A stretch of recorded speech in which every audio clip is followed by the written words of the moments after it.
Picture this. You walk into a movie theater. The lights are dim, the smell hits you before you even see the counter.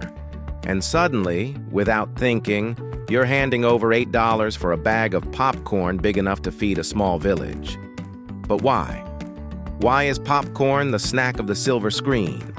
Why not pretzels or hot dogs or lasagna? Okay, lasagna is messy, but you get my point. Today, we're going to dig into the buttery, salty history of how popcorn became the king of cinema snacks, and trust me, the story is way crunchier than you'd expect. Let's find out right here on History of Food.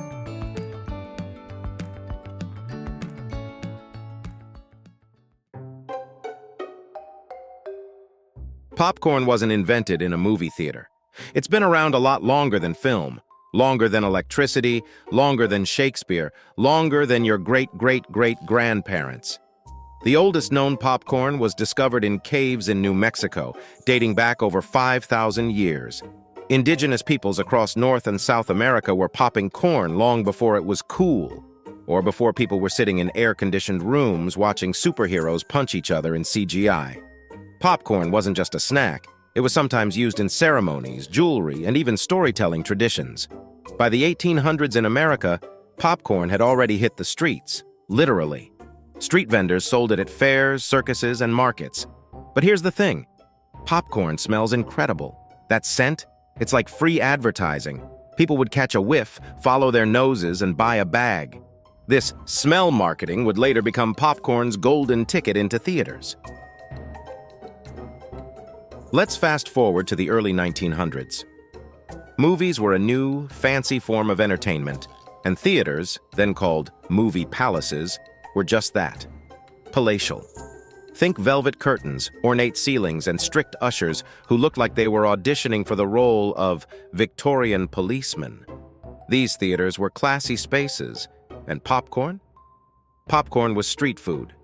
The idea of selling it inside was unthinkable to theater owners. They didn't want kernels on their plush carpets, and they didn't want the smell of butter competing with the grandeur of their establishments. If you wanted snacks, you bought them outside from vendors, who conveniently parked their popcorn carts right at the theater entrance. Then came the Great Depression in the 1930s, a time when money was tight, jobs were scarce, and the nation needed an escape. Movies became that escape. They were cheap enough for struggling families to afford, and theaters suddenly needed new ways to make money. Enter popcorn. It was inexpensive to buy wholesale, easy to store, and could be sold at a healthy markup. A bag of popcorn cost only 5 to 10 cents back then, making it one of the few treats people could still splurge on. Theaters that embraced popcorn sales thrived, while those that didn't, well, let's just say they rolled their final credits. Fun fact, one theater owner in the Midwest reported that when he started selling popcorn, his profits tripled. In a depressed economy, tripling your profits was like finding a pot of gold, only saltier. By the 1940s, America was deeply involved in World War II, and sugar was being rationed. This meant that candy, the other popular movie snack, was in short supply. Popcorn, however, was still cheap, plentiful, and didn't require sugar to taste amazing. As a result, popcorn consumption in the U.S. skyrocketed. During the war years, Americans were eating 3 times more popcorn than before. It wasn't just a movie treat anymore, it was practically a patriotic duty. Now, if this were a Hollywood movie, this is where the plot twist comes in. In the 1950s, television started showing up in living rooms. People could now watch entertainment without leaving the house or putting on pants. Movie attendance plummeted, and theaters needed to lure people back in. One solution? Double down on the movie-going experience. Bigger screens, better sound, and of course, snacks you couldn't replicate at home. At the time, home popcorn making involved stovetops and occasional small kitchen fires, so theaters still had the edge with their industrial poppers, hot butter, and bucket-sized servings.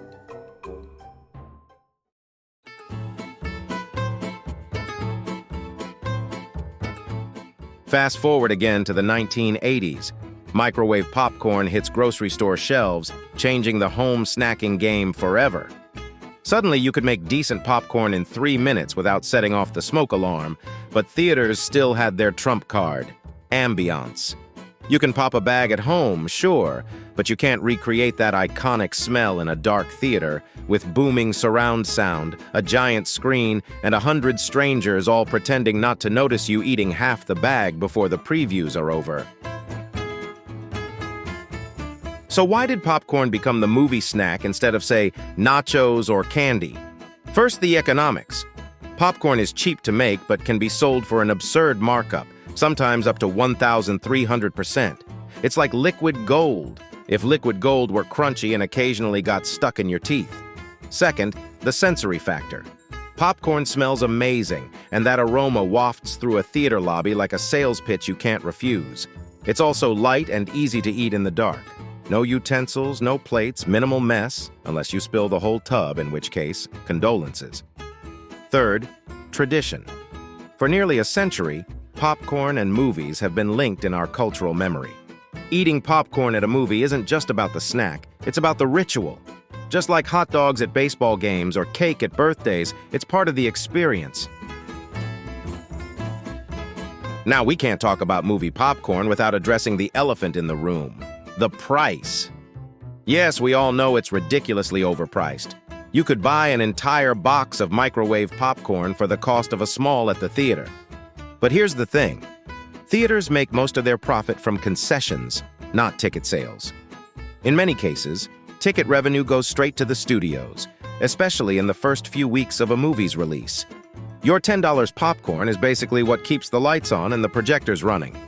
Think of it as a donation to the arts, with a salty, buttery thank you gift. Popcorn is the only type of corn that pops because of its unique hull and moisture content. The world's largest popcorn ball weighed over 9,000 pounds, a small car made of carbs. Americans eat around 15 billion quarts of popcorn every year, and a good chunk of that is at the movies. Today, popcorn isn't just butter and salt. Theaters are experimenting with all sorts of flavors: caramel drizzle, cheddar dust, spicy jalapeno, even truffle oil if you're feeling fancy. In some countries, you can find popcorn coated in chocolate, mixed with nuts, or served in sweet savory combos that make you question everything you thought you knew about snacks.